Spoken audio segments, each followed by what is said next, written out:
R Sampanthan எதிர்க்கட்சி தலைவர். Thank you, Mr. Deputy Chairman. We have an opportunity to say a few words on this law which has been passed by Parliament, the Office of Missing Persons, consequent to this amendment that is being framed in regard to that law. The amendment is of not much consequence, but may I use this opportunity to state a few words both in regard to the law and also in regard to the manner in which this law has not been implemented since its enactment in August 2016.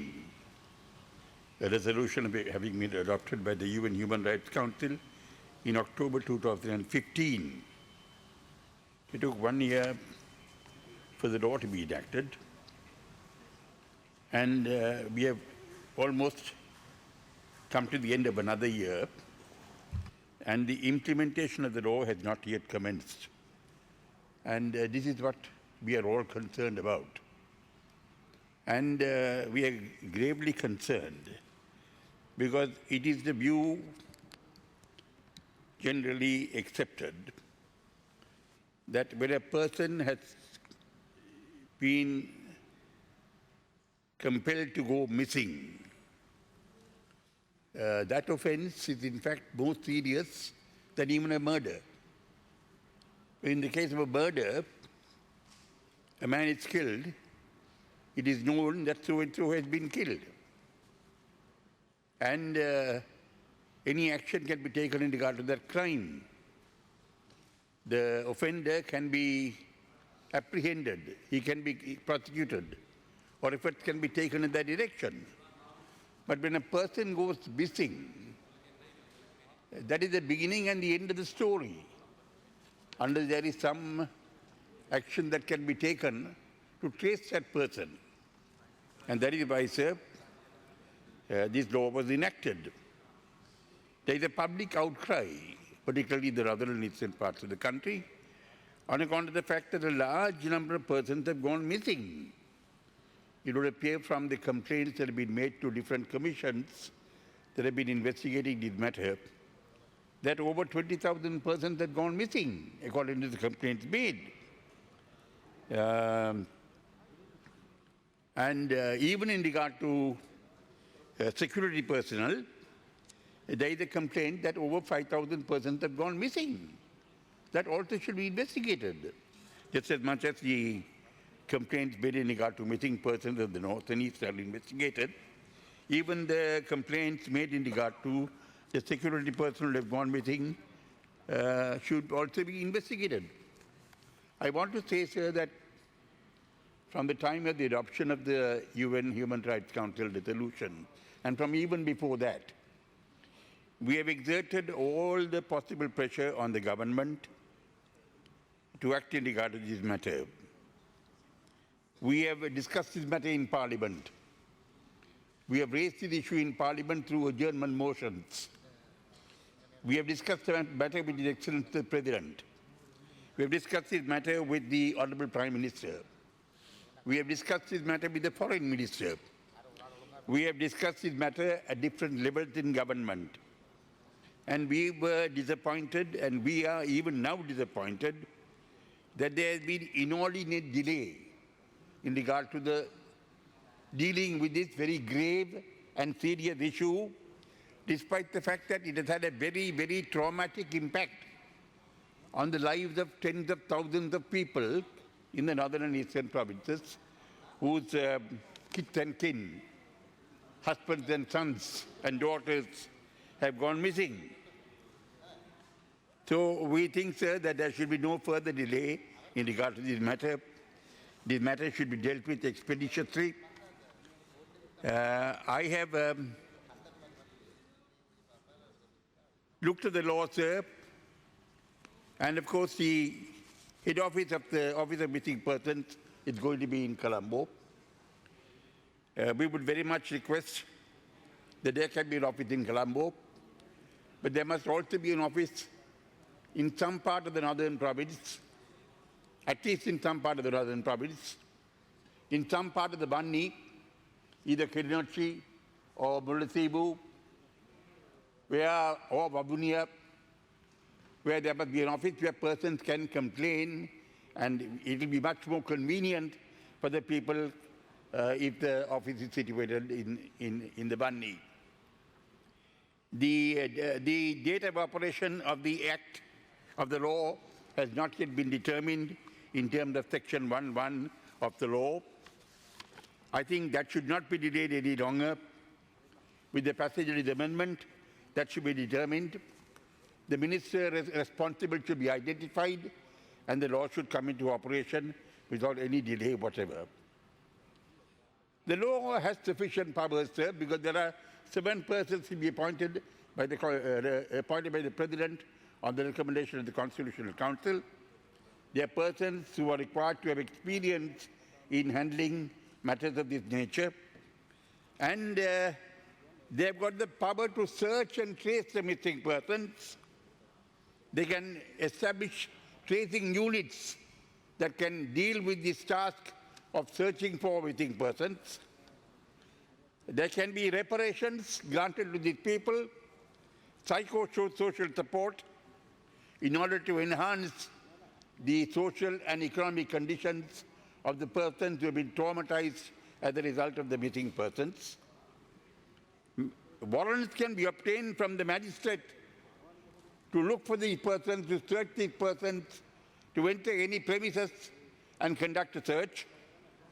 There can be even exhumation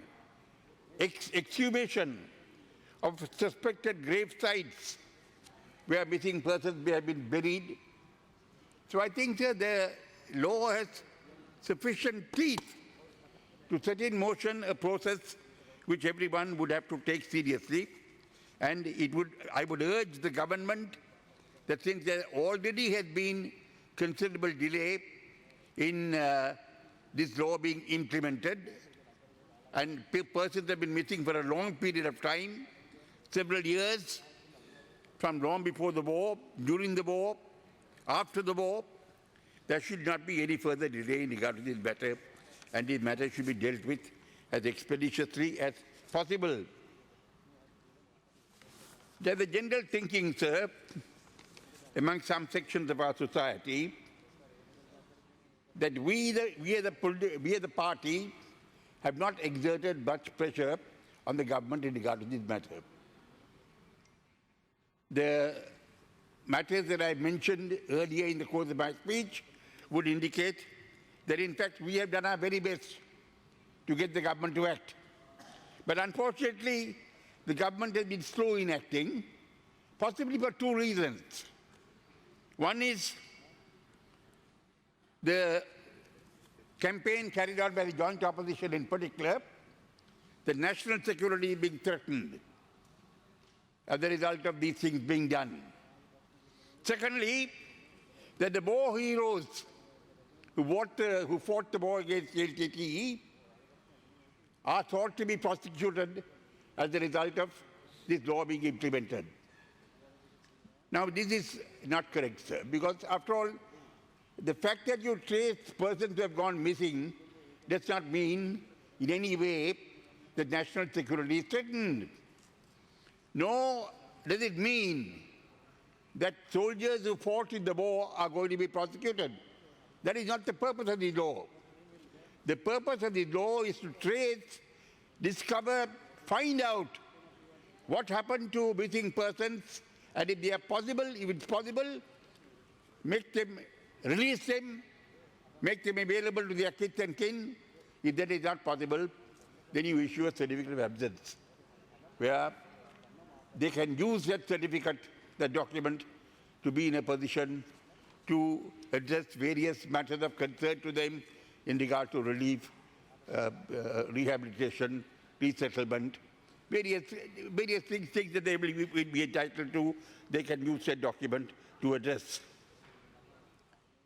Unfortunately, sir, in our part of the country, we, the Tamil National Alliance, have some political opponents who have been rejected by the people. They contested elections in 2010, they were given a licking. They contested elections in 2015, they were given a licking. And those persons who are not behaving now can be rest assured that they will be given a licking at the next election. That will also happen. They are carrying on a propaganda against the Tamil National Alliance, which is a moderate political party. I take pride in the fact that I'm a moderate. I take pride in the fact that I want reconciliation in this country. I take pride in the fact that I want all the people in this country to live together as a people on the basis of equality and justice. But there are some jokers in our provinces who don't appreciate these things, who think that they must always want to confront everyone. That is not our goal, sir. Our goal is to bring about peace in this country by giving the Tamil people in this country a status which will enable them to have an adequate measure of self-rule in the territories which they have historically inhabited. That is our purpose. There are some people on our side who do not want that achievement. They want trouble. They want conflict. It's only when there is trouble, only when there is conflict, that they can politically survive. If there is no Please trouble, wind up. they can't politically survive. So, sir, the government should not make things even more difficult for us by not implementing the law. The government should implement the law, and I would urge the government not to delay in this matter any longer. The law should be implemented with commitment, and as I said before, I would strongly urge the government to establish an office in some acceptable place in the Vanni in consultation with the people to make the implementation of the law convenient from the point of view of the people. Thank you, sir. Thank you very much. Honorable D.M.